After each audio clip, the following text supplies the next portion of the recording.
It is how to be an Askable Adult. My name is Kiana Bermudez. I'll be your facilitator today, and I am the Program Support and Outreach Manager for the Greater Maryland region. So I'll explain what all of that means here in a second, but for those of you who may or may not be familiar with Mentor Maryland DC, I'll tell you a little bit about us. We have a national organization that's Mentor, the National Mentoring Partnership.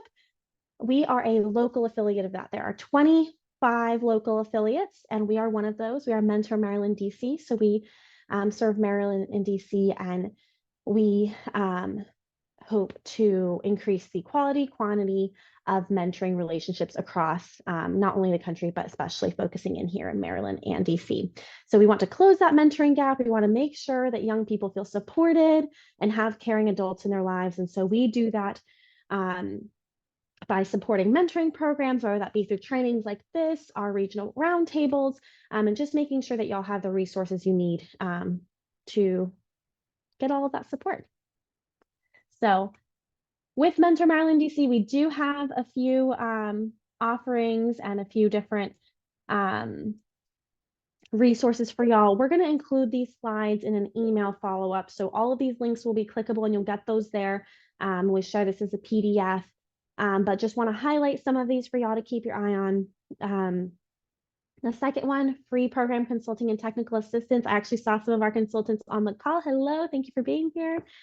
We provide free consultation to any program that could be if y'all are looking for a recruitment plan, if you're looking to strengthen your training, if you're looking to build a program from scratch. We do free consultation, and the best way to get to that is that link there. Again, I'm going to share this at the end. We also have our mentoring connector, which is a way that if you were to literally just go into Google and type in, how do I find a mentor for my young person? Or how do I start mentoring? The first link that comes up is Mentors Mentoring Connector. It is a database that pulls from your location, the closest mentoring programs from your location. And to be in that, if you're a mentoring program that wants to be in that, that's something you can apply for and you can have access to as well. We also have lots of regional roundtables, which is where we grab folks from the same counties and areas to galvanize around different issues and different things we want to focus on and ensure that we're all in alignment. And then trainings like this. So we do a lot of things. We want to make sure y'all are all pulled into those. So if you have any questions about those, let us know. Again, we'll share this at the end as well. I know y'all are no stranger to virtual meetings, but just going over some logistics per usual. Please remain muted unless we're sharing out loud, just so we can minimize distractions. Please use the chat for any comments, questions, aha moments. If you know of additional resources, feel free to throw those in there.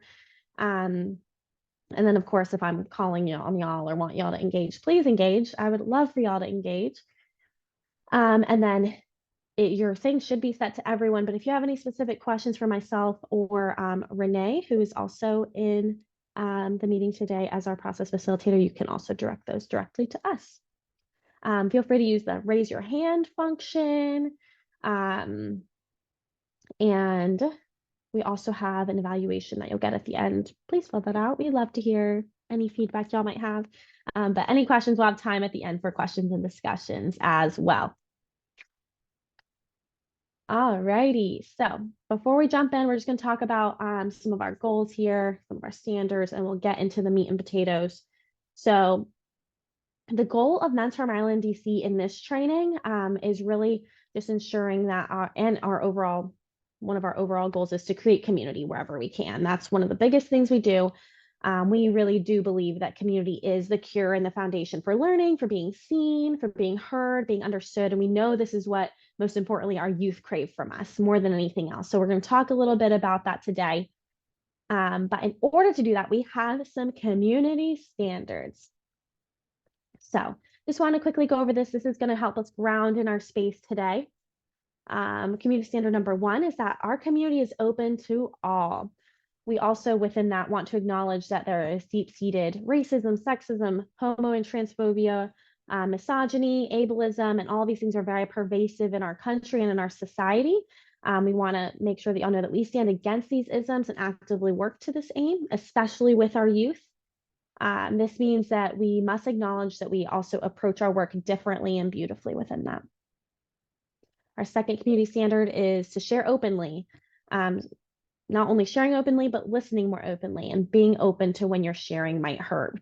And what we mean by that is understanding that as we get into some content that might be a little more sensitive, one person's like, yes, that was so great, aha moment, might be someone else's trigger. So just keep this in mind and be open if you ever receive that kind of feedback. Our third community standard is being generous with positive assumptions, but do not be afraid to ask genuine questions. So we've all heard the anecdote to assume positive intentions. So we ask that you also do that here, but this does not mean that impact can't be harmful, which is why we ask that if we're feeling a certain way, to make sure you're turning to wonder and turning to questions. So if instead of just making an assumption, turning to, I wonder why they said that, or I wonder why they feel that way, and letting yourself sit in it that way. Our fourth community standard is no matter your role here today, you are a host. So this is one of our favorites here at Mentor Maryland, DC. This space is owned by all of us. We're all hosts here, meaning we all have the ability to make everyone feel great in the space. We can approach this space with openness and warmth and create a beautiful space where we can all enjoy and be a part of. This is all of our responsibility. I like to say what you put in is what you get out. And so as long as you're all engaging and coming into the space in a way that we're all getting something great out of it, you all have a role in that. All right, fifth community standards, we do not endeavor to create safe or comfortable spaces, but rather brave spaces where discomfort can be explored and beliefs and practices challenged. So we know we've all heard learning and growth is at the edge of our comfort zone, which means something might not feel comfortable at times.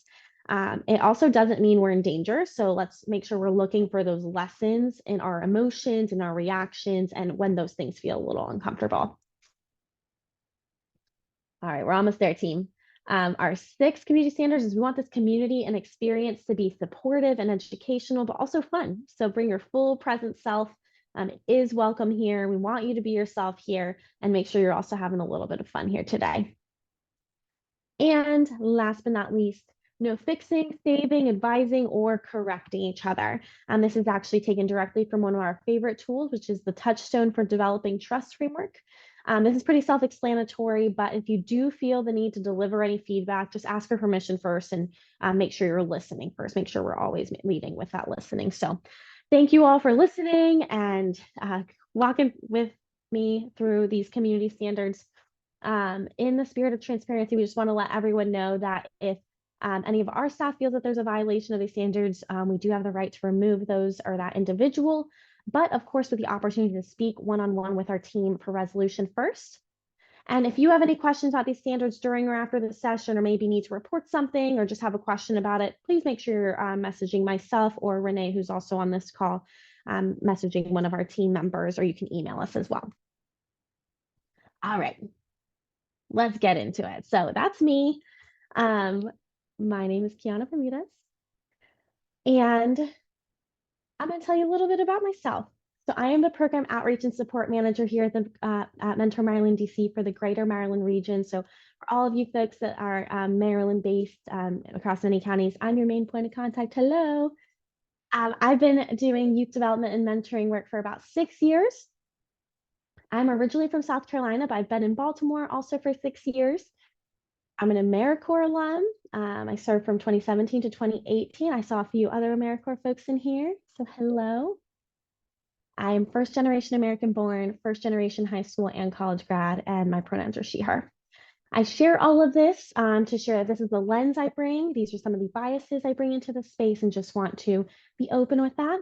And then as we mentioned earlier with all of us being hosts of the space, while my role is the facilitator today, it's to guide the discussion, hold the space, and provide materials for you. I am absolutely not expected to be an expert in being askable in child development or parenting or having all the answers. So just want to make sure that y'all know that this is a space where we're all learning in. And if we have any questions specifically about Askable Adult, feel free to ask me. But if I don't know, I'll make sure I find the answer. And we also have more resources over with the Vermont Network, which we'll talk a little bit about here soon. But Renee should be dropping a chat with some more research and resources here in the chat. All right.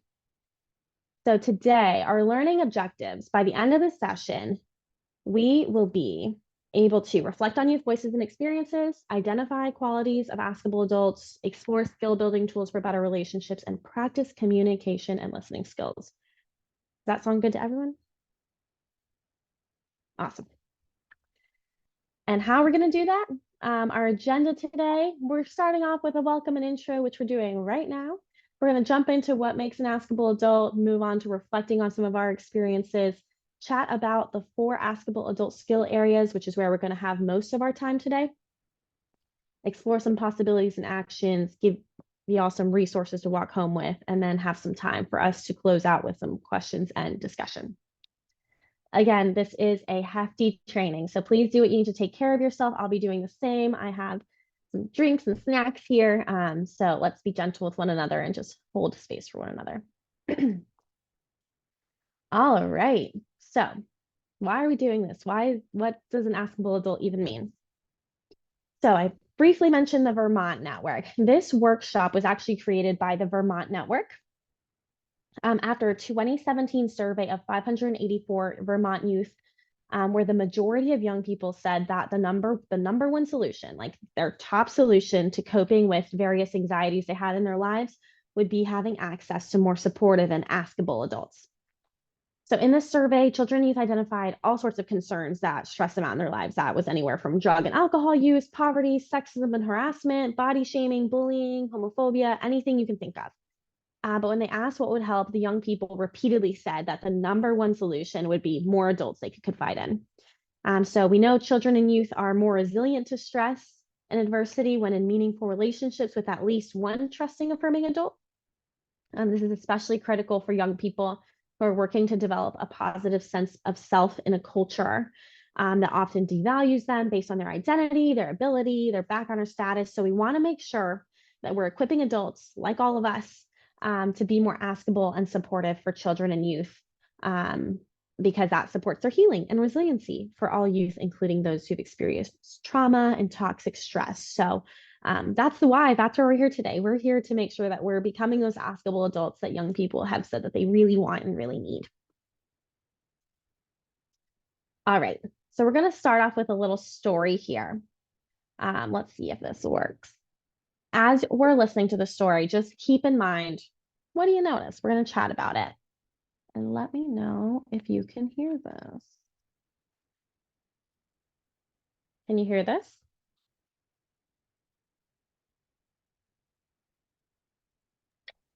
We can't hear it. When you shared your screen, can you click the button that says share sound? At the bottom left. Bottom left, bottom left. I don't see it on my So press bottom share left. screen again, and then the bottom left should be a button that says share sound. One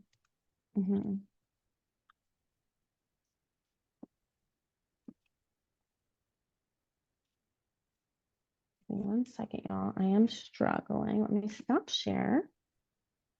Oh, hello. I see all your faces now. Thank you, Eli. All right. And now I don't even see this share screen video. Renee, can you help? Yes. So do you see share screen? Yes, I do now. I'm pulling up.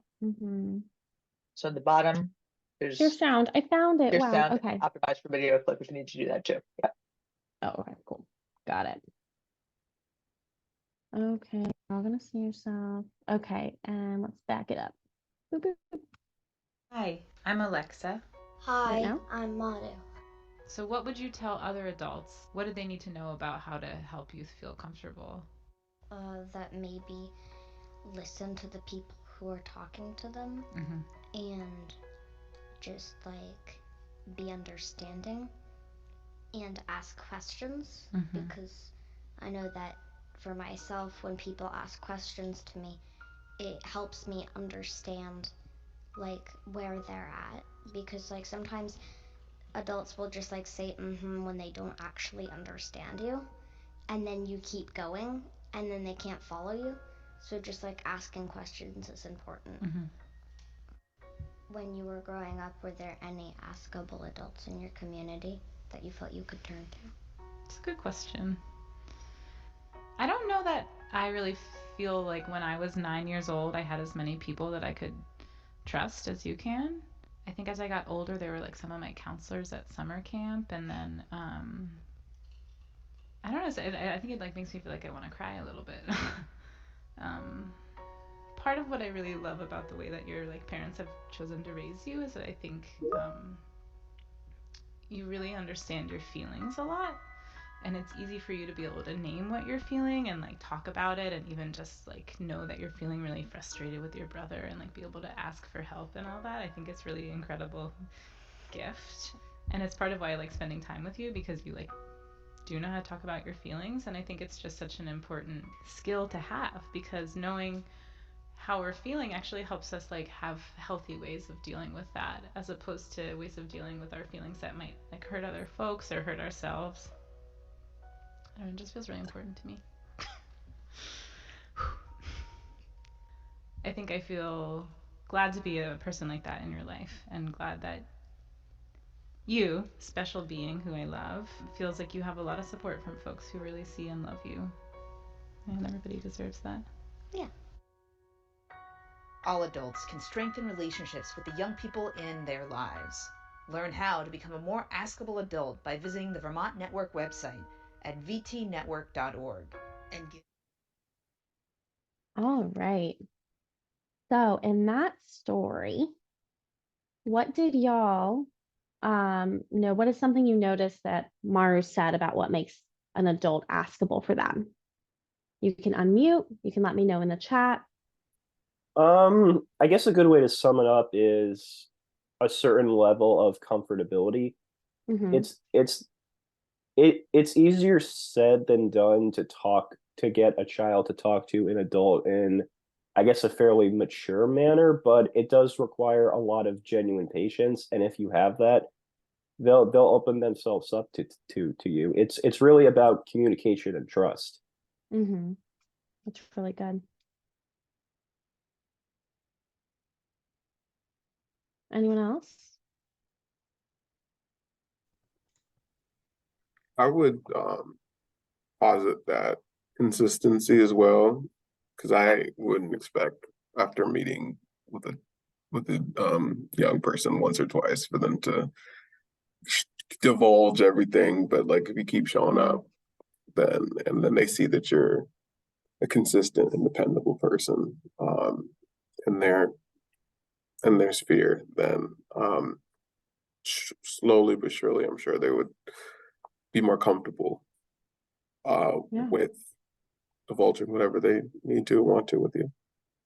Mm-hmm. That's good. In the clip, it sounded like she was saying that just to ask questions directly also to the kid. Yeah, so making sure that they have agency in that. And then from my own personal experience, I feel like sometimes it helps if you make yourself a bit vulnerable. Like if I, for example, if like talking about struggles I had in my own family or something, then just to show like, you're not alone, maybe. Mm-hmm. That's really good.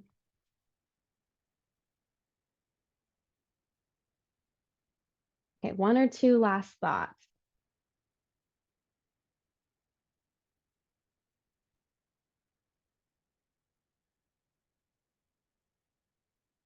Anyone in the chat? Mm-hmm. I have something.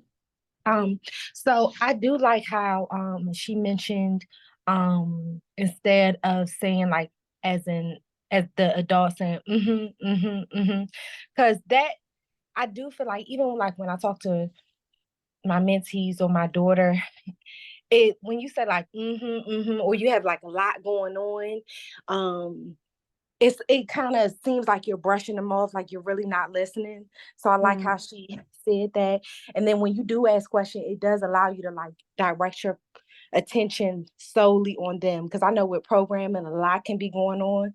So when you do, spend that time asking questions, it's like that direct attention that I feel like they need. So that was good to me. That stood out. Absolutely. I just wanted to add, this is Kim Jolly from VLP, and someone just said this more or less in the chat, and I think Tiffany said this too. But I think and I don't think Maru said it directly, but just listening. All of the things that we're talking about are like how you are an active listener, whether you're in a meeting or whatever. And I don't think kids are used to adults, as Tiffany said, in like one-on-one at all traditionally. And then having that one-on-one where the adult is asking questions of the kid, not just dispensing advice, but seeing how they feel and actively listening to them. Yeah, that's good. Any other last thoughts before we move on? All right, so keep those thoughts in mind. Thank you, Renee. So moving on to the next slide, we are, sorry, y'all, my computer is freezing. So looking at these wordles, we actually have a few we're going to look through. I just want y'all to look through them and try to think through anything that stands out to you. These were collected through those surveyed young people that we talked about earlier when they were asked, who were your Askable adults? What do you like to talk about to adults? And what do those people look like to you? How would you describe them? So these are the words that they came up with there. So we're just going to quickly look through those, spend about maybe 30 seconds or so on each one, and then we will come back.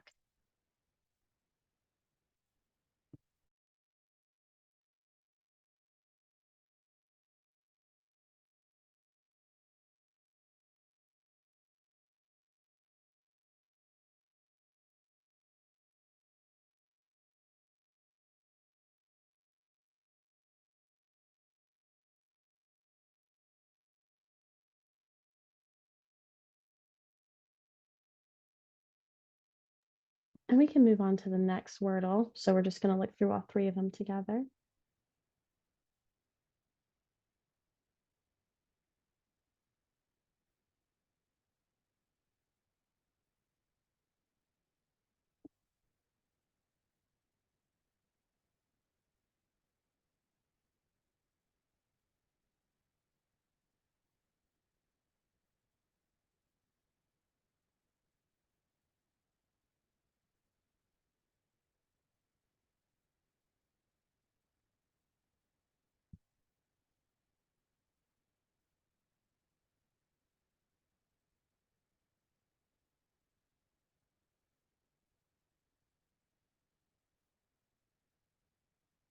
All right, and last Wordle.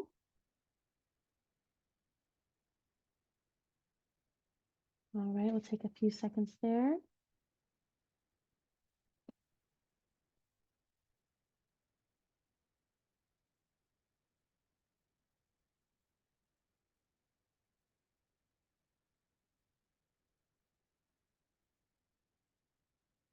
Okay, also we're doing a little screen switch, so it might look a little funky for 2 seconds.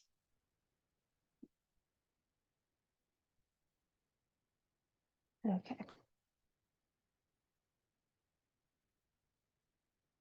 Awesome. All right, so again, these images reflect how surveyed Vermont youth describe their Askable adults.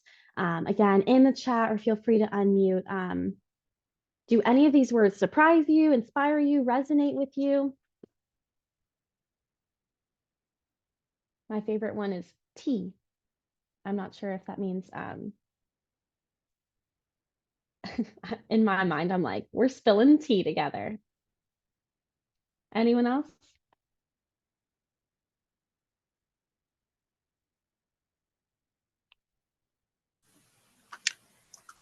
Nobody. You'll be surprised. A lot of young people think they don't have support or no one to talk to. Mm-hmm.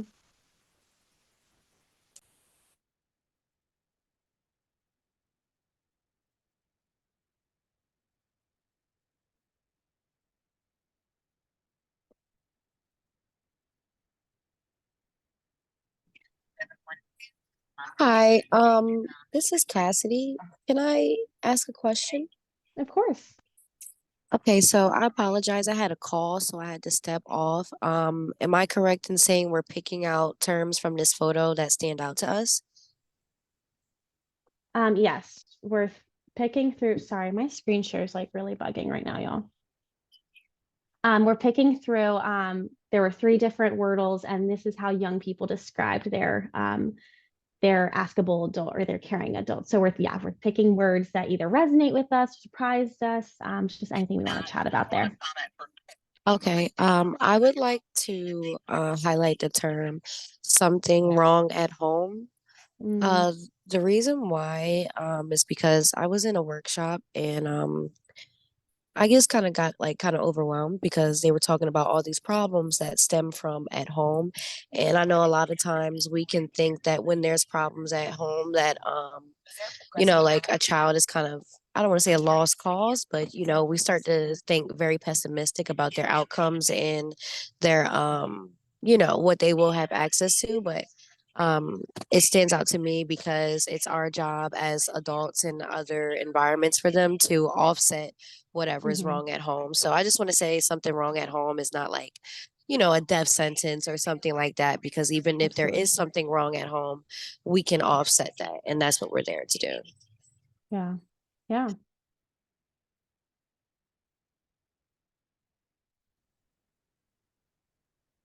Yeah. Hello? Can you guys hear me? Yes, we can hear you. Okay, okay. Yeah, I just kind of stepped on as well. I was in a prior meeting, but like you said, some of the words that resonate and stand out. I don't know how this pertains to what you guys were speaking on before, but I was looking at small issues and big issues, and that stuck out to me because I think a lot of times kids, these words are relative. So a kid Hmm. might say that, I have small issues or what have you, but a lot of small issues can turn into a big issue. And Yeah. I just feel like it's about meeting, the young people where they are, and just trying to just listen and understand um, as it pertains to their issues or what have you, because very big issues may not be something that is so overwhelming, but they may feel like it's something that's overwhelming because of the lack of experience that they have had in their lifetime. So those stuck out Yeah. to me. Yeah. I think it's also really cool to see the big, like how it's so varied, right? It goes from, we talk about dogs and like my real first love and sports and whatever to some really heavy things, right? And the range there is really cool to see too.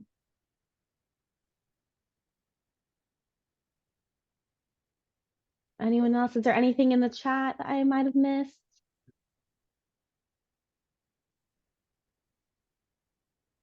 So I'm going to try to restart my share thing because it's looking funky on my end. But anything in the chat? Yeah, sorry, Renee, go ahead.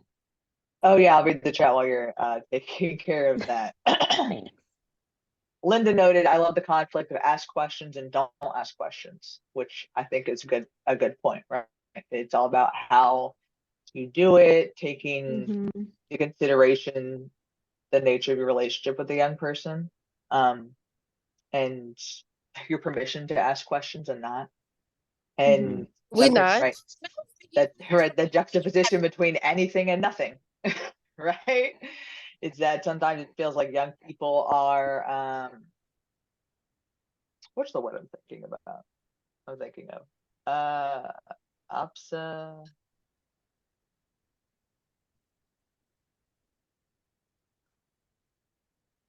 I don't know the word I'm thinking about. um, they don't say what they mean, but it can be both Mm-hmm. things at the same time, right? The class, a lot of the words relate to me, or it's a role I have, or it's a subject I oftentimes talk to young people about. So it's ringing true of people's experiences with young people. Yeah. Sorry, y'all. It keeps pausing my share whenever I go to share it with you guys, and I don't know why. This is really fun. I was gonna say that whole feeling of feeling like something's wrong with you, to echo I think somebody was saying something wrong at home. But like, Mm-hmm. I think a lot of times young people, I know I did when I was growing up, you would internalize things. Yeah. And you think that there's something wrong with you for one reason or another. And to be able to, it would have been helpful for me to have somebody in my corner when I was younger to tell me like, nah, there's nothing wrong with you. We're just in a kind of weird and kooky world. And everybody's trying to Mm-hmm. find their way. So approaching, people with that, young people with that understanding, or at the very least, like, I guess reconciling with some of your own stuff before you work with young people is certainly helpful. I think it can help build some bridges of Yeah. understanding. So Perfect. All right. Renee, I'm sorry, as you know, my computer is messing up. Would you be able to share the screen? And I'll pick up on facilitating. Yes. Awesome. Thank you. Bye. Bye. Cool. Thank y'all for rocking with us, even though I'm struggling over here. All right. So oftentimes we often get the question, what is an askable adult? I know when I was sharing this training with folks, that was the most common question. People are like, what does that even mean?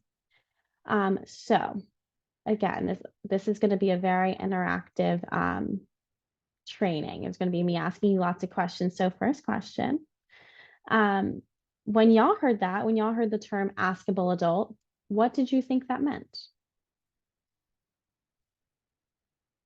I would say Not it's actually accurate because this has not. I would say it sounded like the adult was approachable, which not every adult is, and not every human being is, but yeah, something along those lines. Yeah, I see that in the chat too. Approachable, someone who's approachable. That's good. I would use the word And what did you relate. say I should expect for the time?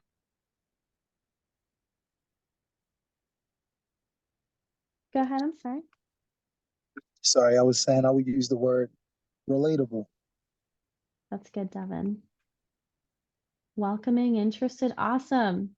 All right, so we're going to define it. So an askable adult is someone who is approachable, as y'all mentioned, is someone who is easy for children and youth to talk to about anything that's on their mind. And Renee, if you can go back to the previous slide, there should have been thank you. Approachable and easy to talk to about any topic. They can talk to you about anything that's on their mind. Askable adults are committed to having strong, effective, affirming relationships with young people using positive communication to develop trust and connectedness. And some qualities that young people actually defined. So in those two boxes there, you'll see some of those. That includes patience, consistency, respectfulness, helpfulness, kindness, attentiveness, trustworthiness, lightheartedness, open-mindedness, non-judgment, knowledgeability. All of these different things are things that young people were like, this makes an adult askable to me and approachable to me in that way. And again, just want to reiterate the importance of approachability. As you mentioned, being an askable adult means you are approachable and easy for children and youth to talk to about literally anything that's on their mind, no matter how out there it is.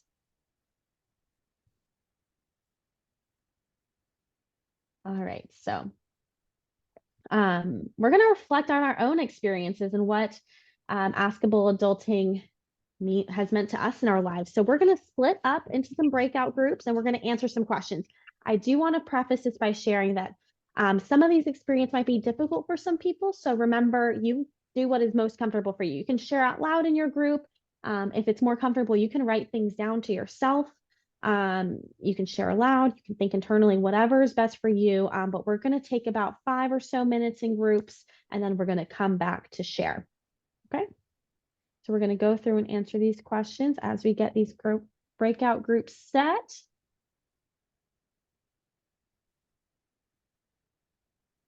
Setting these groups up for you guys, you'll automatically move into the groups. When they close, it'll give you, or when you'll get a message going to close, then I'll have a countdown 60 seconds. And it should automatically move into the group. So we will see you in about 6 minutes. And I'm going to share this screen to your breakout room so you can see the question. So we'll see you soon. Perfect. Thanks, Renee.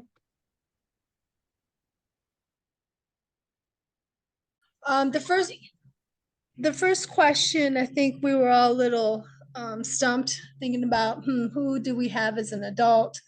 Some said no, others said, when we were little, kids were really meant to be seen and not heard. So we had to think about that one.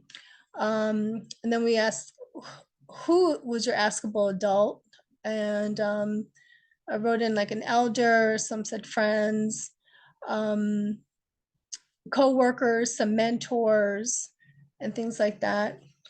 We made it to question 3 of what made or makes them askable for you. And actually, I'm not sure if we got to type in everything on that last 3rd one. But yeah, I think they were good reflection questions, because as an adult, we have to think about, we have to put ourselves in these situations so we can start thinking about the children and see how they can relate to us and what we need to do and look like for them in order for them to be approachable, for us to be approachable for them. Absolutely, renewing that empathy. And what I heard you say is a lot of young people's experience, right? A lot of young people say they don't have askable adults. So how can we make sure that we're renewing that empathy for that? That's really good. All right, 2 more folks.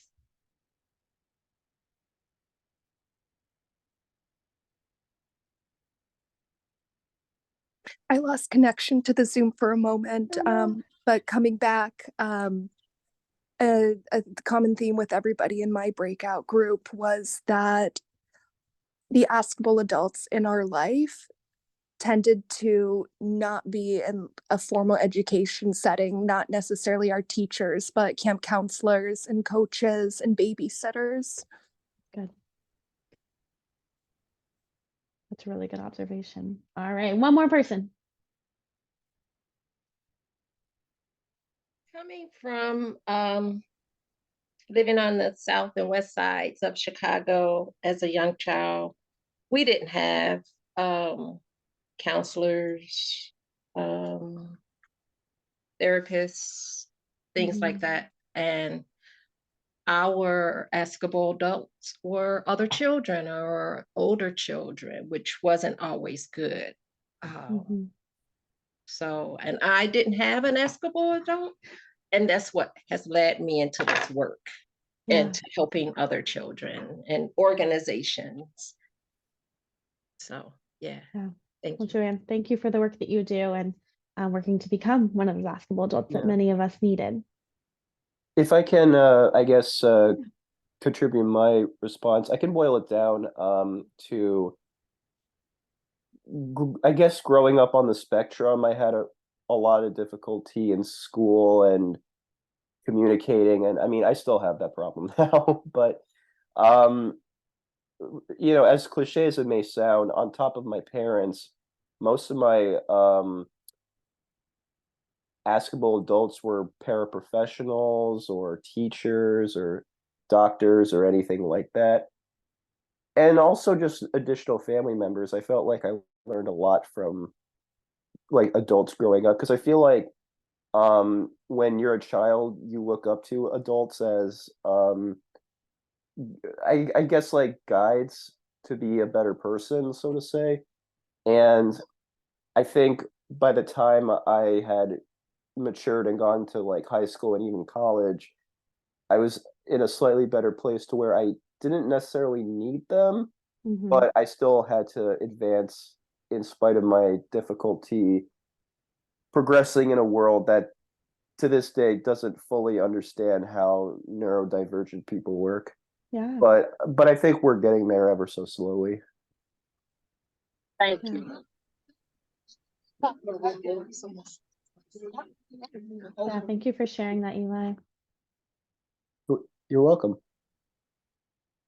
All right, well, thank you all for being vulnerable and getting into that sometimes uncomfy activity and sharing with one another and with us. So we're going to get into the meat. which is our 4 Askable Adult skill areas. So this is pulled from our Askable Adult skill building toolkit, which was created by the Vermont Network. We're going to drop that toolkit in the chat. If you guys want to ever do a really deep dive on that, this is going to be a little surface level, give you guys a good idea of what everything is. And we're going to focus in on those 4 skill areas, which are building trust and affirming relationships, or I'm sorry, building trusting, affirming relationships, committing to consistent connections, committing to caring communication, and being a curious co-pilot. So our first one is building trusting and affirming relationships. So we're going to listen to a little story, as long as our audio works again this time. And again, want you guys just to listen out for anything that stands out to you, specifically keeping in mind anything you hear about trust and connection in their relationship. I'm Natanya, and I'm Gabriel. And I'm Natanya, and I am Gabriel's mom. Can you talk about a time when you felt like I was there for you? I was at a friend's house. It was the first time I had a sleepover there. We were having a great time until we had to mellow down and go to sleep. The sleeping arrangement was just much different than what I was used to. I really wasn't feeling comfortable, and so I went upstairs and contacted you. So it was pretty late at night when you called me. It was 2 in the morning. It was Right. really late. You didn't really ask any questions, and you came over and picked me up without any judgment. So is there something that I've said to you over time at any point that made you feel like you knew that you could call me at that time and ask me to pick you up? There wouldn't be any judgment if I ever needed really anything from you that you could do. You would come do it, especially like that. I feel like you proved it over time, and that was one of the reasons that I called you, and to just try and go through it, force through. How then would you describe our relationship?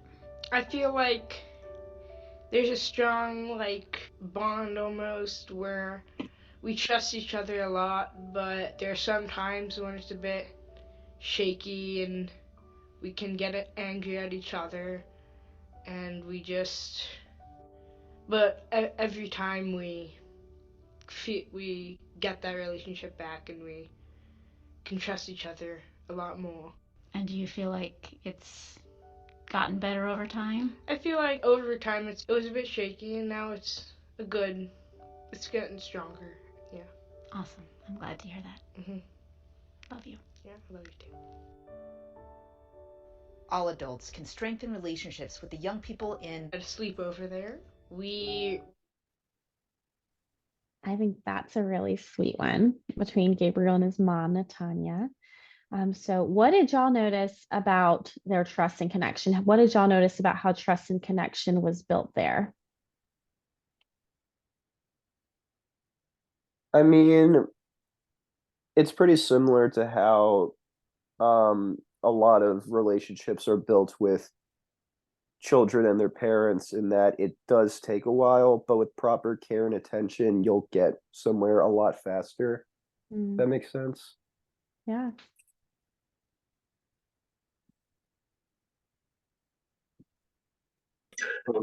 Trusting the relationship to, even if there are points of tension, to, for things to kind of go back as they were, or to even grow stronger. So I guess the trust to disagree about things, and to build upon those disagreements, or to see past them, or whatever points of tension there are. Yeah. And he mentioned the non-judgment piece quite a few times too, which I thought was really important. I don't think that's off.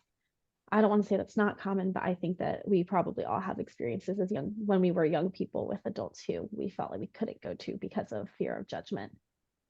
That's huge. Yeah, I noticed that there was a sense of trust with the child and the adult, because he was very open to say, maybe at some point it wasn't, all open and trustworthy. But then as time went on, I noticed that I could really trust this person. And he felt it, but he was also able to vocalize that. Yeah. And for a young person, even an adult, I think that that matters a lot. Absolutely. It's really good, Marcella. One of the Yeah. Sorry, I was gonna say one of the key things that stuck out to me was he said to his mom, he said, the reason I was willing to I could come to you, I felt that I could was because you were consistent, basically. Like I've been to you before, you didn't let me down. So consistency is big. Yeah. You've done it before. I know you'll do it again. Good. So trust. That's what we heard them talk a lot about. And so just want to level set, make sure we have the same definition here. Trust is the assured reliance on character, ability, strength, and integrity of another person or thing. And within that, to trust someone is to feel safe, being vulnerable with them, and youth are more likely to come to us with their concerns if they trust us. So let's talk about ways to build trust, tips for doing that. There's quite a few. I'm gonna go through these and try to explain them a little more. But of course, respect, RESPECT, as the song says, principle. So youth identify feeling respected as that being central to having effective relationships with adults. Adults who are askable for children and youth, they hold respect as a core value. So that should be how we're entering any space immediately with respect. And so a good way to remind yourself of this and to ground yourself of this is asking yourself, would I treat another adult this way? Whether that be talking down, whether that be questioning a decision, whether that be not believing an experience, we should always make sure that we are treating young people in the same way we would treat an adult and coming to them with that same level of respect. We should keep things confidential, keep confidential things confidential. And if you're not able to do that, we know that there's stipulations around that. We need to be honest about that up front. As an example, just sharing, I'm a mandated reporter of child abuse, which means that if you share something with me that makes me concerned for your safety, I might have to report it. Or if that does happen after they've shared that with you, being honest about that. Hey, like this makes me a little worried for you and I have to report this, but I really appreciate you sharing this with me and trusting me with that. Making sure we're keeping things confidential to the best of our abilities, unless we're not able to do that due to a safety concern. And being honest with that. Check your own agenda. Even well-intentioned adults can get lost in our own agenda. So periodically asking ourselves, why? Why are you in a relationship with young people? Is it because it's making yourself feel good? Or is it because what is the reason here? What is your real why?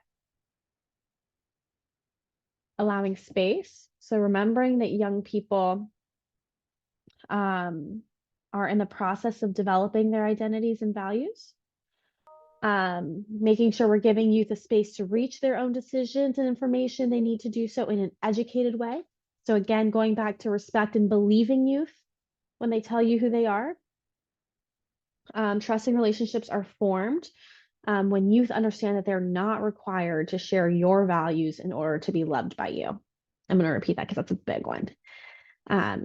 Trusting relationships are formed when youth understand that they are not required to share your values in order to be loved and respected by you. A good rule of thumb for this one is trying silence. Letting them take control, letting them have the space, and letting them have the majority of that space. Sharing power.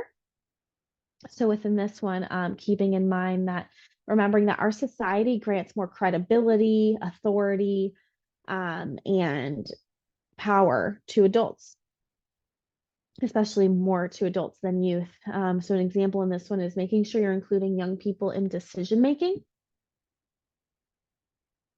Watching our assumptions, so paying close attention to your assumptions and how you react to what young people do or tell you. So based on your observations, making sure you're asking questions, listening carefully, learning, and being open to asking questions like, do you want to just talk and me listen? And pulling away from making and watching those assumptions. Pausing, reflecting, and letting go of judgment. So it's as important to pay attention to your own reactions as it is to listen to youth. If you find yourself having a really strong feeling, make sure you're pausing and reflecting before you're reacting or responding. So again, going back to kind of what we said with respect, how would you respond if this was another adult? Are you making an unhelpful judgment in this moment? Would you be judging another adult in the same way that you're judging this young person if they're sharing this with you? Keep your promises and show up. So don't make a promise if you can't keep it. And make sure you are being consistent. That's something that Devin, you highlighted, making sure you're being consistent here. So if you're keeping promises, making sure you're doing it, making sure you're showing up for them, whether that be, showing up for a project they're excited for, or an event or whatever that is, but making sure you're being consistent in that way. And last but not least, not giving up, because as we know, building trust takes time. All right, so those are some basic tips around building trust and affirming relationships. We're going to do a quick little breakout reflection. Renee, I think you might have skipped a slide there. There we go. We're going to go into some breakout groups again. Again, this is going to be a really interactive training, as y'all are seeing. Since it's a long one, make sure y'all are keeping warm. So what is something you're going to chat about? What's something that is doable for you to increase your askability? So working on building those trusting and affirming relationships. And what is something that's a stretch for you to do that?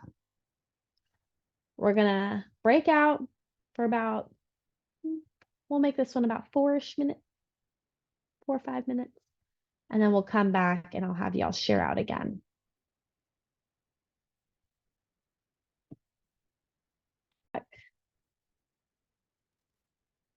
Welcome back. All right, you're all trickling in. This time I'm going to have 2 people share out. You can either share a reflection from this, a direct answer to this, whatever you are comfortable with. 2 people.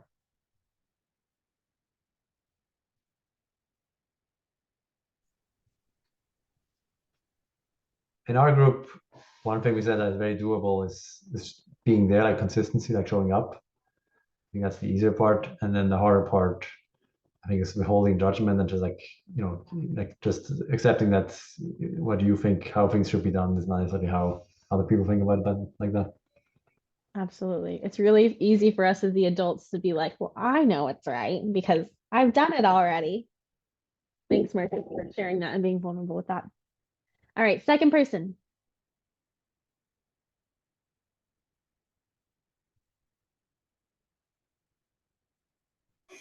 I know I said in my group, the language is a stretch for me. Of course, after I catch myself, I try to go beyond as far as explaining the reasoning behind it. But that is a stretch for me, the language. Thank you for sharing. All right, so we've delved a little bit into how to build trusting and affirming relationships. Now we're going to move on to committing to consistent connections. If you can't tell, we love hearing young people's stories. So we're going to listen to another young person's story. Again, listen to what you might notice specifically around connection and consistency. My name is Lori. Thomas comes to our house and he works with the horses and he walks our dog Sky. There was something very different about him. We just kind of started talking to each other. Yeah, just randomly we would be doing something around the house of the horses and Thomas would be working with the horses and we'd have a minute and just start talking to each other. And I at least felt that it was just this kind of instant connection. Watching him with the horses has been incredible. Incredible. They watch for him. My dog, who is this really quirky character, adores Thomas. And they have a connection too. Sky just thinks like you're one of them. He's like, oh, here comes my buddy. They walk at the same pace. He's my best friend. I prefer animals over people too. Yeah. You can see that with him with the horses. They so accept him and they trust him, which is very unusual. They're not trusting by nature. If there was something that was really troubling you, would you feel comfortable coming to me and asking me if we could talk about it? Yeah. Why do you think? I mean, I don't know. I just feel really comfortable talking to you. You know, it's like a safe space. and I feel that way about you too. It's sort of like, I think that what's really essential in our friendship is that there's no judgment. And I think one of the things that we connected with is we both like working with wood. So when Thomas fell out of the sky, I was doing some projects on outbuildings. When he came to work with the horses, he would check in to see what I was doing. And he always had these suggestions that totally blew me away, because I think, I know what I'm doing. And then one time I had smashed my finger with a hammer because the nail it wouldn't go in the wall. And he said, you know, if you drill a pilot hole first, that won't happen. I find myself, I'm learning stuff from him too, and he has a really creative mind, and he comes up with these ideas that are like, really? I don't hear many good compliments about myself. It's nice to hear some good. Do you believe it? I do. I hope you do, because I mean it. I really do. I think you're incredibly special, and it was like he just came into my life unexpectedly, and I feel that he's helped me broaden the way I look at things, and it's been a real joy to watch him growing and changing. Do you feel you've changed since you started coming to the little farm? I have a lot. Yeah. I can control my anger better. Yeah, I've noticed that about you. Yeah. And you smile a lot more. Yeah. All adults can strengthen relationships with the young people in their lives. Learn how to become. All right. So as we were listening to Thomas and Lori's story, just some quick takeaways. You can throw them in the chat or unmute. What's something you noticed about their connection or their consistency?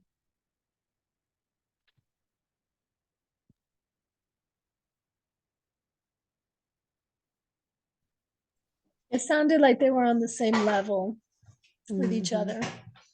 That's really good. Yep. I have some people in the chat saying it was mutual.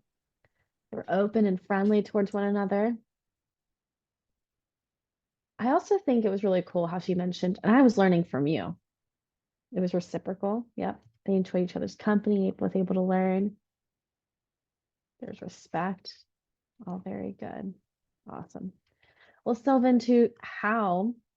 Sounds like an easy environment to casually meet and then build a deeper connection. That's really good, Marcus. Talking about how environments are important. All right. Let's chat about how do we commit to consistent connection? So first, I want to start with that first little dot there. You matter to me. That is the message that all children, all youth, all young people in our lives should get from you, no matter what your relationship is to them, no matter whether you're their parent, their teacher, their youth worker, their neighbor, a family member, you're the random person that they say hi to walking down the street as you walk your dog. Every young person should believe that they matter and that they matter to you. And so this is the message that should guide all of your interactions with young people in your life, telling them that they matter to you and showing up for them over and over again with that consistent piece. So why are connections important? As we know, children and youth who have consistent and strong connections to adults in their families and in their communities are more likely to have a solid sense of belonging, a solid sense of security. We also know that connections foster well-being across racial, ethnic, cultural, geographic, and socioeconomic characteristics as well. So connections are really the core to what ensure that young people feel supported and have a sense of belonging and feel included in their communities. All right, so what does that look like? What does building relationships with consistent connections look like? So we know that, as we mentioned, being consistent, predictable, and dependable and safe are important. And while all of that is important, there's also three very predictable stages of relationships between adult and young people. The first is checking it out for safety. So young people often, unfortunately, expect disappointment. They've experienced it before. They expect to be disappointed. They expect to be abandoned. They expect for there to be a lack of genuineness, going back to those agendas that adults often have. And because of that, they also expect negative outcomes. So by young people checking it out for safety and moving slow in that way, it actually is a protection thing. It helps them ensure that their physical and emotional safety by offering, and we can contribute to ensuring that they feel physically and emotional safety by offering comfortable and accepting environments. I saw someone in the chat mention that it seemed like a really good place for them to meet and build a stronger connection. That is a comfortable and accepting environment, and ensuring that those environments also honor individual differences. And in that space, in that checking it out for safety, that's a really good time for us to encourage youth to ask for what they need. The second predictable stage of a relationship with a young person is testing limits. So youth often seek to learn about your role in their lives and ensure that you accept them for who they are.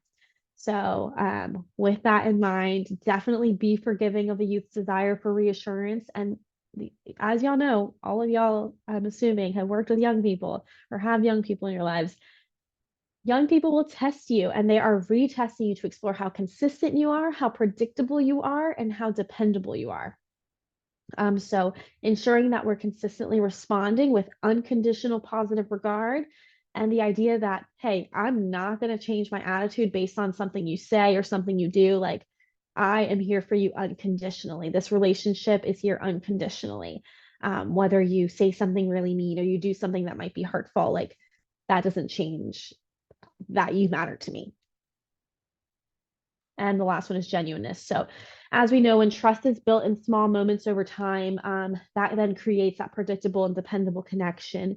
That trust then gets deeper, that we talked about earlier. So that means anxiety is decreasing, communication is smoother, feedback is happening, modeling has more meaning.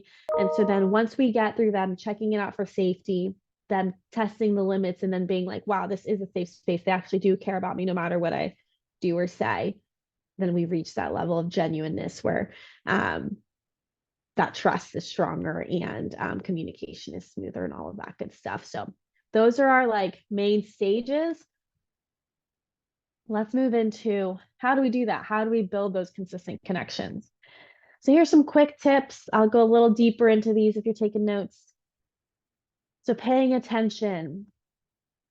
Make sure you're just focused on the young person when you're with them. I'm sure all of you have had an experience with a friend, family member, maybe on a bad date where you're in front of someone and they are not there. They are on their phone the whole time or not paying attention. You do not feel cared for in that moment. You do not feel seen. So in that same way, we want to make sure that we are focusing on children and youth when they're talking about things that matter to them. That means not having our phones out, make sure we're making eye contact, and most importantly, believing them, making sure that we are if they're talking to us about their favorite video game, show an interest in it, ask questions, pay attention, follow up, even when you're not around. So what that means is make sure you're maintaining contact. Don't just let it be like, oh, I'll see you once a month. It's fine.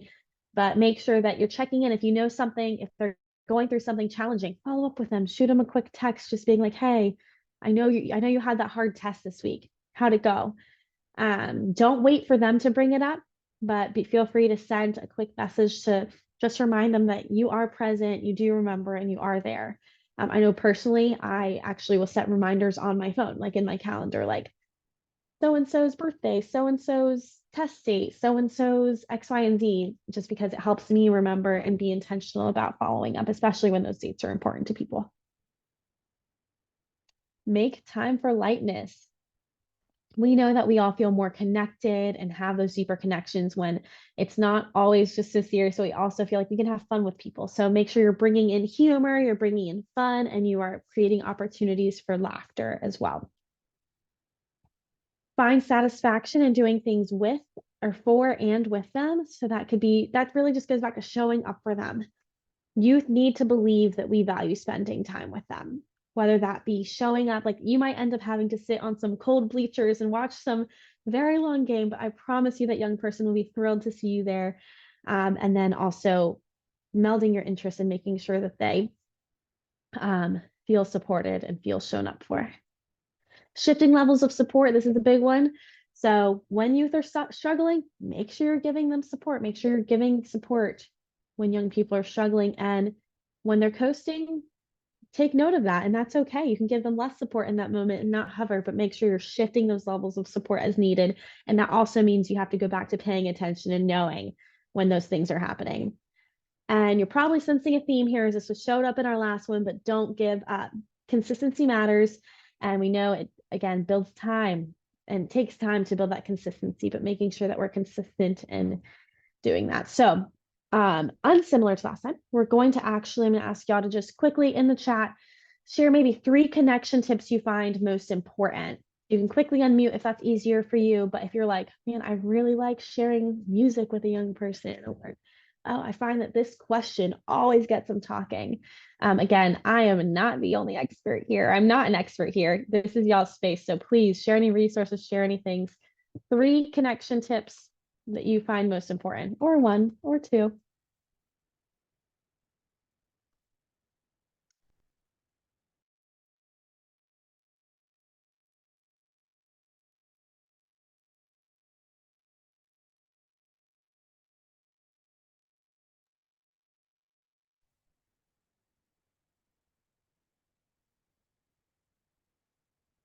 I do have at least one. Go for it. As far as connection tips go, there was, and I, for lack of a better term, am not particularly a fan of what politicians have to say about people, but a famous, I think a US president once said, trust but verify. And I think it's important that we trust those who we're taking influence from, but they need to verify what they mean, because you can easily jump into something not knowing the full ramifications of what's about to happen. So in that sense, connecting with people who can verify you is very important. Yeah, that's good. Thank you, Eli. In the chat, I also see a few others. When sensing frustration, asking them when they find themselves, what they find the most annoying in their lives. That's big. So being able to see what annoys them. Authenticity, transparency, sense of humor, not shying away from difficult topics. That's huge, Evie. Active listening, cooking, sports, music, non-judgment, making time for lightness. That's good. Talking about nothing, their favorite things. I love that, Jessica. That's my favorite too. When I moved to Baltimore, kids were really quick to show me Baltimore music and Baltimore rappers, and that was always fun. They would like quiz me and stuff. So being able to also play on me not knowing things and then being excited to teach me things.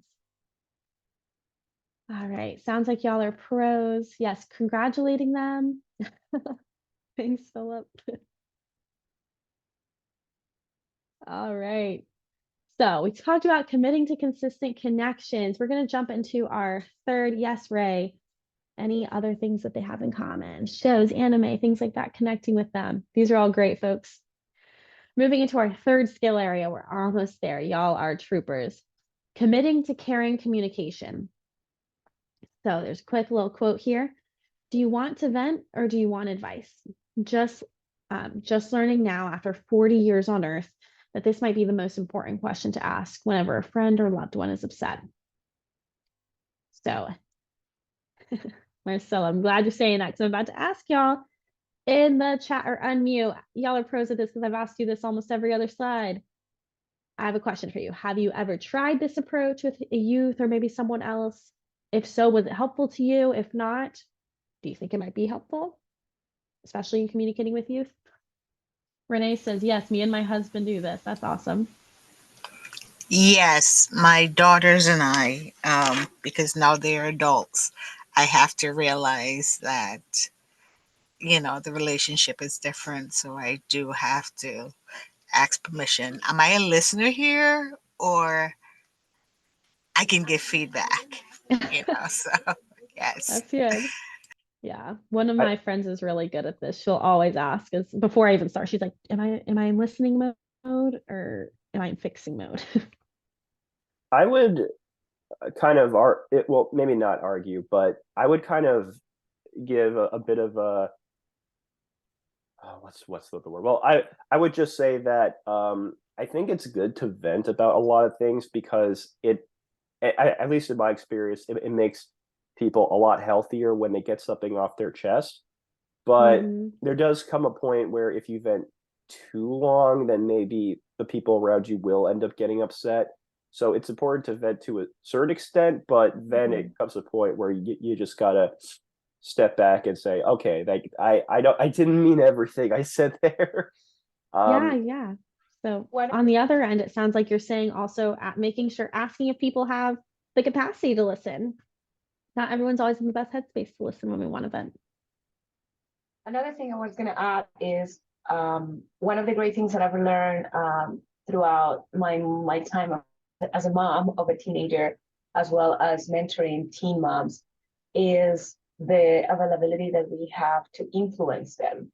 So not necessarily, of course, we tend to tell them what to do because that's adulthood, but more so influencing. So when you turn the table and listen and kind of like adhere to their needs and all of that we talked about and you talked about, and transfer that into influencing when you're giving advice, when you're trying to, let them know, hey, this is not the way that you might be going, but in a non-judgmental way, the same way that influencers go out there and talk, I think the same way. And it works very well for me because my son, for example, he is very open to just bring to me things that sometimes I'm like, oh, that's too much. But, is that sense of trust. And so I think that we becoming an influencer in their lives is definitely something that I strive to do. Yeah, that's good. And I'm sorry. Sometimes, times with my group too, I ask permission if I notice the conversation is going left, just to bring it back right. I'll ask permission. I said, excuse me, can I give some feedback or have a say right here? Just to get them back on track without discouraging them from, yes. Yeah, what I'm hearing in a lot of what y'all are saying is asking permission and letting people have agency over the conversation, right? Not assuming you know what's best, not assuming you know the best direction, but ensuring that it's a collaborative and caring communication. So, spoiler, we're going to talk about caring communication next. This is our third tip, I believe, our third thing. So, these are our tips to engaging in caring communication with the young people in your life. So effective communication between adults and youth is critical to building connections. Both how adults communicate with youth and what they communicate about are important. And so here's just some quick little tidbits. Again, these are the main guys, but I'll be going a little deeper into each one if you're taking notes. So number one is put away judgment. In that survey that we've talked about earlier, the number one concern that young people shared was that in having relationships with adults was judgment. So this is a huge one, putting away that judgment. When young people are maybe in that testing phase of a relationship, or even if they're just feel comfortable in sharing something with you that might make you a little uncomfortable, put away that judgment. There's not a place for that here. Make sure you're putting that away. Asking what they need and then listening deeply. So this is kind of what a lot of y'all were reiterating. So young people just want to be listened to and they want to be heard. So you don't always have to jump into problem solving. You can just directly ask, hey, what do you want right now? Or what do you need right now? Do you need me to listen? Do you need me to problem solve with you?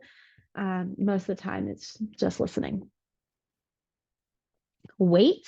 This is a really good one. We're going to get a little deeper into this on the next slide, but it stands for why am I talking? We should be asking ourselves this a lot. So as adults, we tend to enjoy chatting. We think we have a lot of important information to share and all of the information is very important. And that's usually not the case. So just some quick tips and something we're going to jump into again here in a little bit. is trying a 1-to-3 ratio where young people are driving the conversation. An example of that would be if you're talking for 15 minutes, are you talking more than 5 minutes? Hopefully the answer is no. Leaning in, so being interested and learning. Be interested and learn. So be curious about what matters most right now to them. That could be pop culture. That could be things going on in their lives, in their school, in their communities. Ask questions and then learn from them and make sure you're showing that you're learning from them.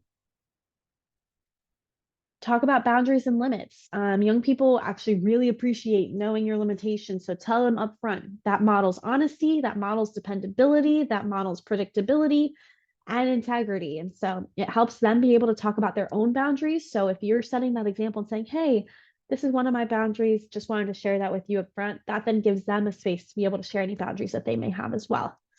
That could be boundaries like connecting on social media. That could be like what time of day or but what the best ways are to communicate with them or with yourself. But modeling that is a really good way to step into that. Supporting their processes and remembering yours. So as we know, mistakes are a necessary part of learning, but we should be able to praise youth for their hard work, whether they succeed or not. Being a source of appraisal and honesty. So young people really appreciate positive and honest feedback. Affirmation's important and constructive feedback. So making sure you're allowing space for that and being honest when those things come up.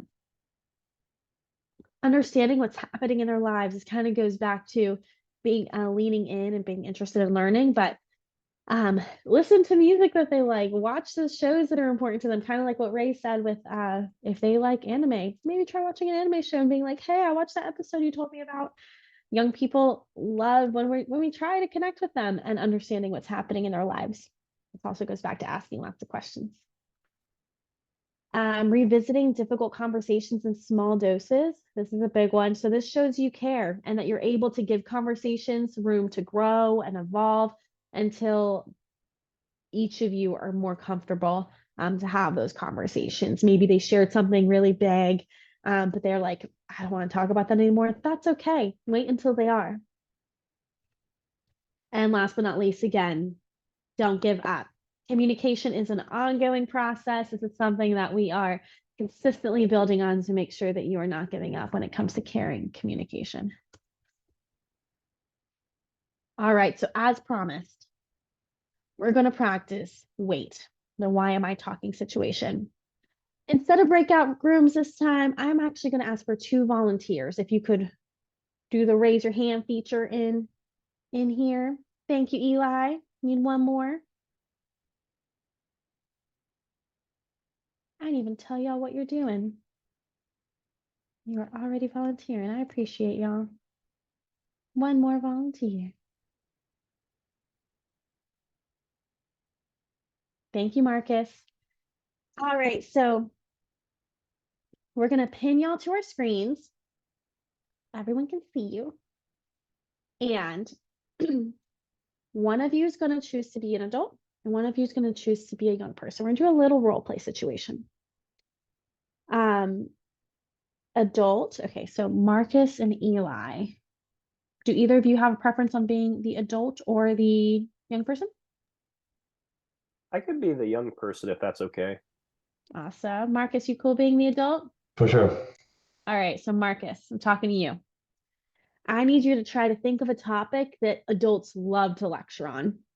Some tips, some suggestions: limiting social media and screen time, wearing seatbelts, using your phone while driving. Something that you feel comfortable doing a little lecture situation on. So Marcus, your role here is you feel like you have something really important to tell Eli, and you have to try to give him as much information you can about this topic. Got it? Sounds good. All right, Eli, you are hearing this lecture and put yourself in the shoes of a young person. You don't want to hear about this. You get it. And also you're trying to voice your opinion, but they have a lot of information to share. All right. That's your role here. Everyone's got it? I'll do my best. Thank you, Eli. I'm going to go on mute. And we're going to give you all about 2 to 3 minutes. Marcus, I'm going to let you share. And we will try to pin y'all to the screen maybe. Everyone can Okay. focus on y'all. Okay. So all right. I'll go ahead. Yeah, really great to see you, and I'm glad we finally get to talk about the topic of doing the homework regularly. And so I just want to know that I want you to know that's like, it may sound tedious right now for you, but it's actually really important that you do homework frequently and regularly, because like if you repeat things over and over again, it just becomes easier. You get more into the habit, and habit formation is a really important thing also when you're in any stage of life. Really, like, you know, I do that. Like there's things that I struggle with. Like I just need to make a habit out of getting them done. So what I think you should do is, like, especially you said you're struggling a bit with math. So math is something like, you know, it may seem hard, but like just do it. Do the exercise stuff. It's the simple ones. Do them again and again and again, and that way you build confidence. And you know, if you do the simple things well, then you can move to the harder things and just repeat doing that, and it will be so much easier. And you will see, like, you know, over the long term, you will see impact because you're more engaged. You feel like you know what you're doing, and you're more confident that you can get it done. Does that make sense? I guess so. I mean, you are right. I have a hard time with math and a lot of other subjects. It's not even that I don't like doing my homework. It's just more so I have a hard time paying attention in school. So, do you have any like ideas that I could I guess use for paying attention more? Yeah. So the number one thing is, like, first, when you go, make sure you get enough sleep. So start with that. Like, make sure you get plenty of sleep. Then also, if you can, see if you can, if there's a way for you to have, you know, maybe make sure you're not hungry in class. So maybe make sure you get some snack or something. Maybe pack some snacks also during the day, and like have breakfast and have snacks during the day. Yeah. Well, my mom always gives me healthy snacks, but I don't like healthy snacks. Are you saying I should be eating them more? Yeah, it's really important to eat healthy snacks. Like, you know, if you just get sugary stuff, like, yeah, that'll be great for you briefly, but then you get a sugar rush and you like focus a lot for like 2 minutes and then you crash afterwards. It's like, don't eat the sugar stuff. Like, eat the healthy snacks that your mom, like the apple, whatever, the bread, like all that stuff. That's much better for you. So do that. And then maybe also, when you're saying you have trouble focusing, you mean specifically during class or during the afternoon? Like, if you know, Right. And great job, Marcus, with all the information sharing. You took your role well. All right, take 2, Marcus, our adult here. You're actually only going to talk for 1 minute out of these 3 minutes. When you start talking, if you have a phone near you, maybe even set a little stopwatch to time how long you talk. And young person, Eli, you're going to talk about the topic. It could be what we were just talking about getting your work done at school, or you can choose a different topic, but you're actually going to kick us off. And when Marcus responds, he's only going to have 1 minute. Sound good? Sounds good. Yeah. Awesome. All right. I guess I'll start now then. Hello, Mr. Marcus. If it's okay with you, I have a bit of a problem in school. I'm not being bullied or anything, but some of my classmates like to make fun of how I stutter sometimes. I try to answer every question as much as I can, but they snicker behind their backs, and I find that kind of insulting a little bit. I don't think that's funny, and sometimes they'll giggle if I don't say a word as fast. And I've tried like telling them to stop, but they don't really do much of anything. And I have talked to my teachers, and they don't seem to be aware of it at all. So I guess I'm coming to you for advice as far as what I can do about that. Yeah, well, thanks for sharing that. Like, well, let me first ask, are you more concerned about reducing, like finding ways to reduce the stutter, or is it actually more about making sure it doesn't bother you as much, or how to handle the reaction of your classmates? Well, I am in speech therapy, so I'm working on my stutter, but yeah, I don't really like how my classmates make fun of me because of that. Like, I'm trying to speak as well as I can, but that issue keeps coming up, and I don't like seeing my classmates still make fun of me for that. Got you. That makes sense. Well, let me first say that's an experience that many of us go through. Like I had times in school where people are laughing at me, and it feels very bad. Oh, So, really? yeah. So you're not alone at all.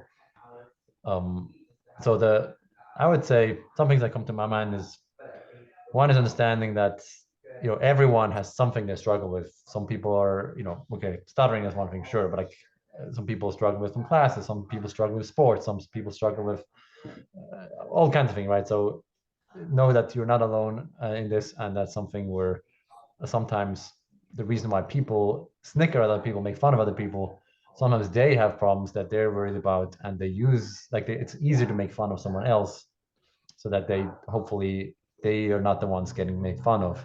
So it may not be that they really care about whether you stutter or not. It may just be that they want to make sure that no one focuses on their weaknesses or their problems, and so that's why they do that. Wow, I never thought of that before. Thank you for the insight, though. Sure. Great job, Eli and Marcus. Everyone give them a little clap reaction in the chat. Awesome. Thank y'all. All right, so Eli and Marcus, a lot of it will be up for you, but as people were listening, y'all might have picked up on some things too. Was there anything that you noticed that was particularly hard? Maybe differences in how it felt from take one to take two?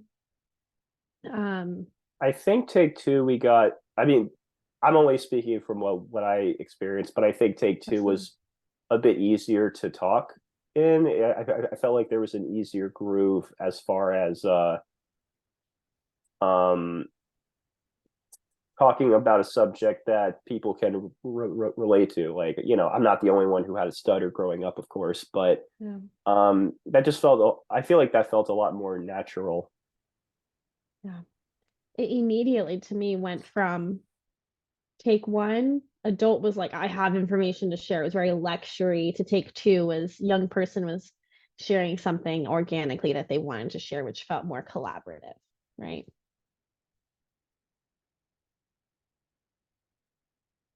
Anyone else? Or Marcus, anything that came up for you? And it's interesting where like if the mentee if the young person is starting to talk, it's actually easier in some ways because you get time to collect their thoughts and see what specific is the issue and what do they want to talk about, as opposed to if I start, I don't know if anything that I'm saying is landing. Yeah, you automatically have that buy-in. Good.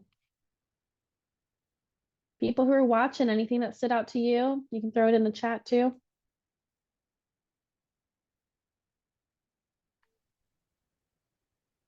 This is Joanne. I took notes, and I thought it was great how Marcus was able to respond to Eli's question about homework and how to pay attention and just what to do. And sometimes we don't, may not say that or may not know to say that, but I thought that was good for us to hear because homework is a real big issue for youth, especially with the post-pandemic and all of the dollars they're throwing to homework. So thank you. That was good. Yeah. And the first scenario, the adult was too chatty. Yeah, a young person couldn't get a word in. Take one was difficult to listen to. That's funny, but it's real. And take two is actually productive. Good. All right. Awesome. So caring communication using our weight tool. So why am I talking? Asking ourselves that. Marcella said she loved how Marcus made things relatable, showed empathy. You're not alone in this. All right. So we're going to move on to our fourth and final skill area. I want to just call out that y'all are absolute champs. We've been together for like an hour and a half at this point, and y'all are still kicking it, and I appreciate y'all. So we're almost there. We're on our last one. So here's a little quote for us. Kids talk when we give them our full, curious attention. In order to truly hear them and discern the right size response in the moment, we need to tune into their channel. Like on an old-fashioned radio dial, we have to hone in on just the right spot to tune out the static of our fears, worries, distractions, so we can get the message. Are they just venting? Are they looking for help? Developing a plan? The best way to do that is to look inside and get to know the static that comes up for us. I often think the best thing we can do to show up for our kids is tend to ourselves, seeking support from friends, colleagues, or professionals, especially when we have a hard time removing the static on our own. So before we jump into skill area 4, the skill area 4 is about being a curious co-pilot, which is how to navigate tricky conversations. It's probably the hardest part of what we're going to do today. In the chat or unmute, y'all know the drill. What are some tricky topics or conversations that you have with children or youth? What are some tricky conversations for you to have with young people? I think the trickiest conversation is really answering anything that starts with the question why. Because children want to know a million things. Sorry, children want to know a million things all at once, and you don't have the answer immediately. Even after you give it time to think about it, you can't think of a proper answer. So it may happen more often than not when you end up not lying to them, but just kind of saying something that you don't mean in the moment.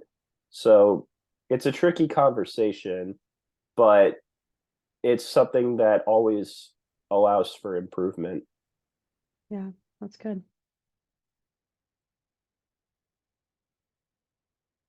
Ray, these are all very real. Abuse is really hard to talk about. Religion, family dynamics, arbitrary aspects of institutions. Big one. I think relationships, especially when we're working with older young people, are starting to build relationships. Some of the relationships are really hard. Some of them are going through breakups. Some of them are exploring their identities. Yep, whether to stay in school or get a job, grief, these are great. These are all very tricky. Can confirm.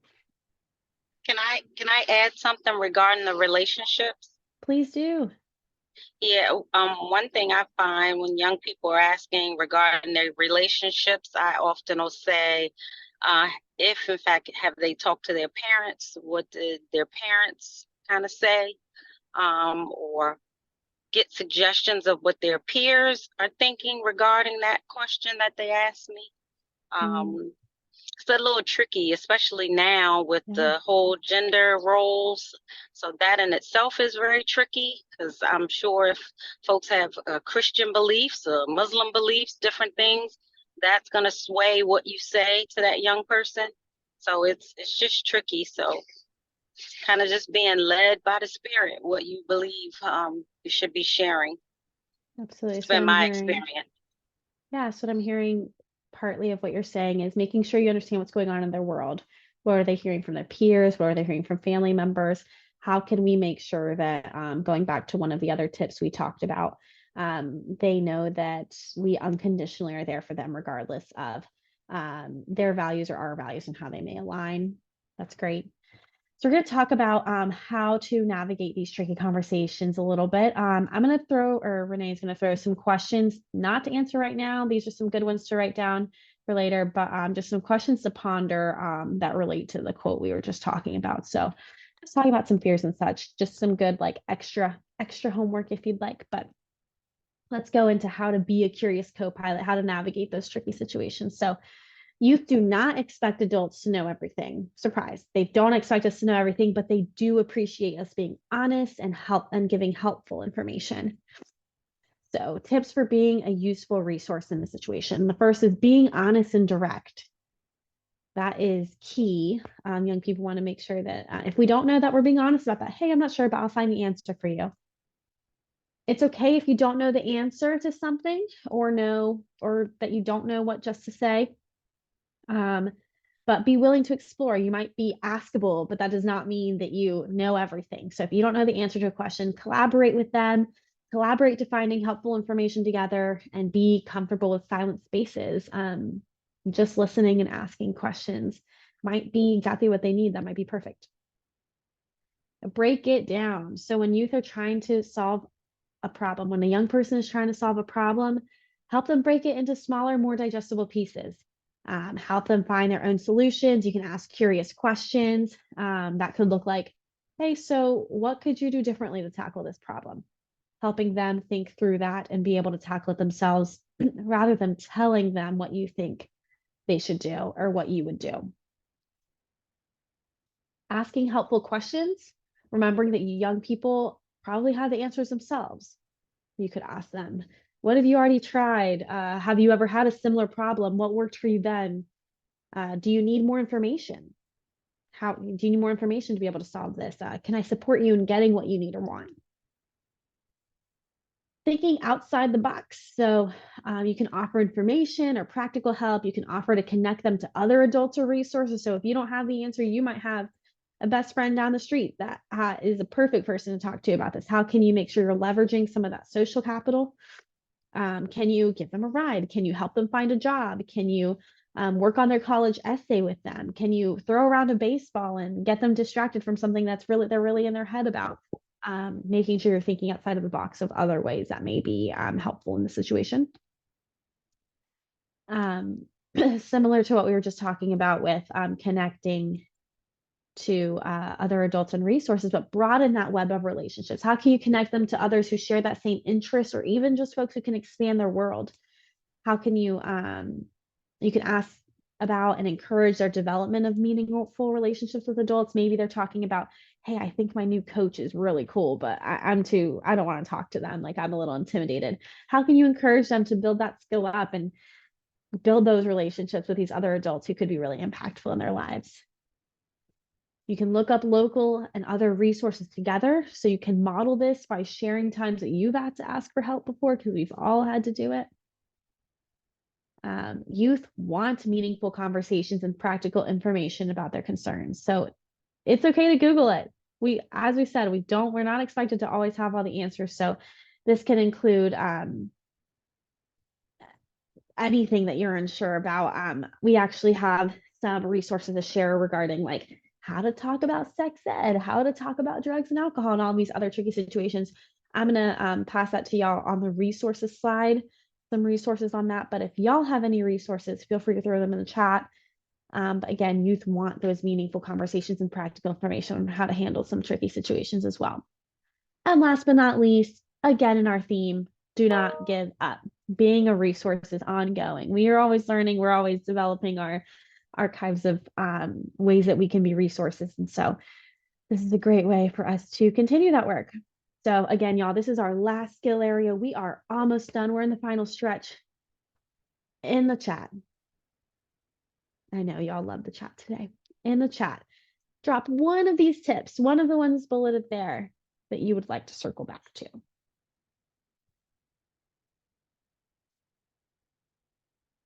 Thank you, thank you. Break it down. That's good, Eli.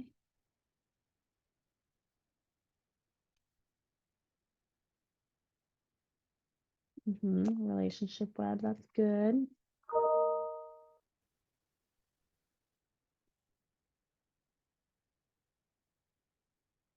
Awesome. Thank y'all.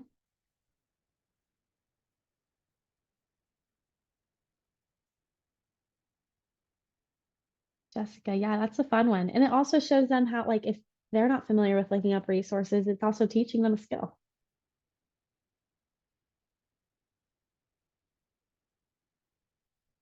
All right, friends. So remember those fun little wordles we were checking out at the beginning when we were having all those tech issues? We're going back to them. So we're going back to one of them. This might look a little familiar because we were staring at it earlier.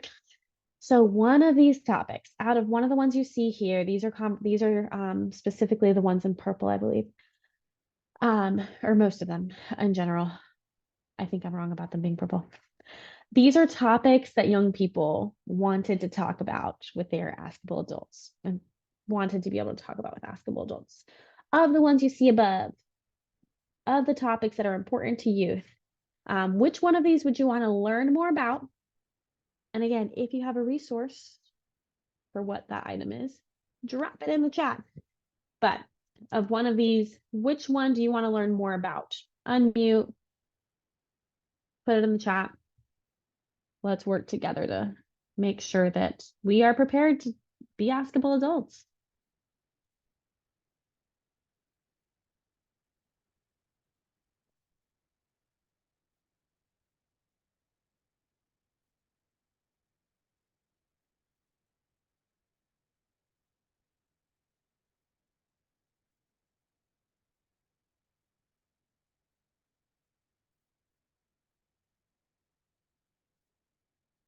How you're feeling? Okay. Family struggles, yep.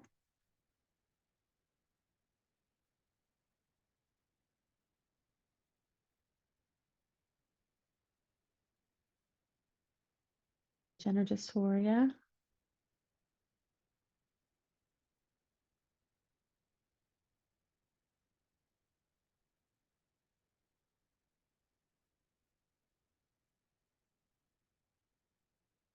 Sexuality and bullying. Good, good. All right. And if y'all have any resources, feel free to put those in the chat. We're going to, as y'all are still putting those in, we're going to talk a little bit about how to explore some possibilities and actions for that. So how can we be more askable for the young people in our lives?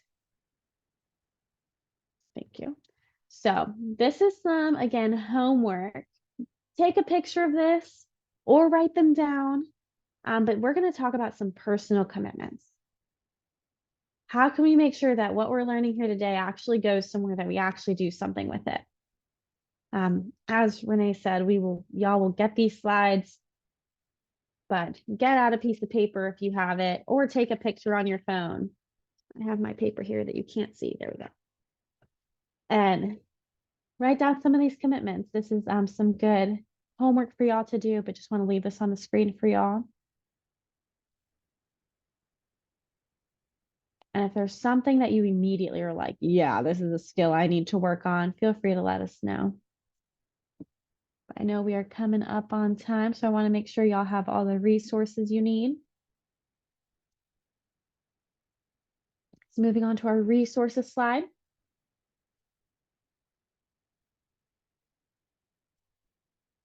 Here are some resources for how to talk to young people about really hard things.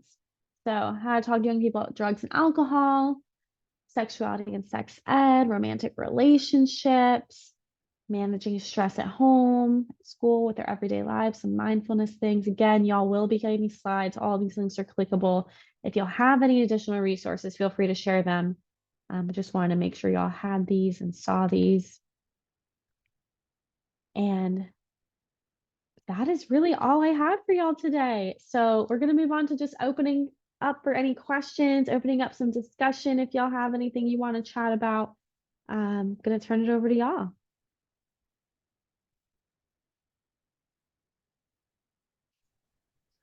I have a quick practical question. I feel like with in my mentoring, I feel like sometimes my mentee asks really amazing questions, but sometimes also is not in the headspace for it. Like, you know, it's too, maybe has like a mind, you know, like very much like, well, like jumping from one thing to the next, or just like very distracted. Like how do you, I sometimes think like, how do you get the mentee to like just, you know, slow down mentally, just like just relax, and like not even that they're anxious, I'm like just, you know, much like, well, what are my friends texting me, and like what's happening here, what's happening there. Yeah, like How to get them to- overstimulation. Yeah. Yeah. It depends on the young person. I think that's a great conversation to have with them. Like just being honest and direct about that and being like, hey, it sounds like you have a lot going on right now. What do you need to make sure, what do you want to focus on right now? How can we make sure this is a fruitful conversation for you?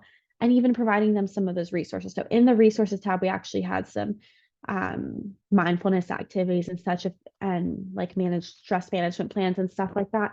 If that's something that they're open to, exploring that with them. Maybe they've never explored what things ground them. Maybe they've never done meditation exercise, and that's something they would like. Maybe they just want to sit and zone out on their phone, and that's okay too. But making sure you're having a conversation to see, hey, what do you need right now and how can we make sure you're meeting that need? Yeah. Does anyone else have any tips for Marcus? I'm just a facilitator here. I'm not the expert.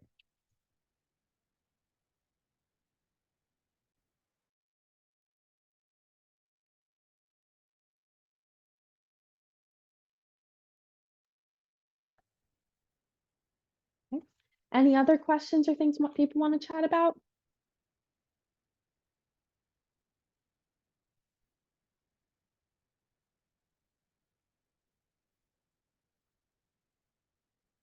Alrighty. Well, I'll take that as I answered all your questions. I did a wonderful job. But again, thank you for coming. Thank you for reflecting and sharing and for your commitment to strengthening your relationship with youth. We would love to stay connected with you. So in the chat, we'll drop some ways to stay connected with my email, our newsletter, all of that stuff. But if y'all ever have any questions, please feel free to reach out and we'll hang out for a little bit if y'all have any more questions as well. Thank you. Thank you.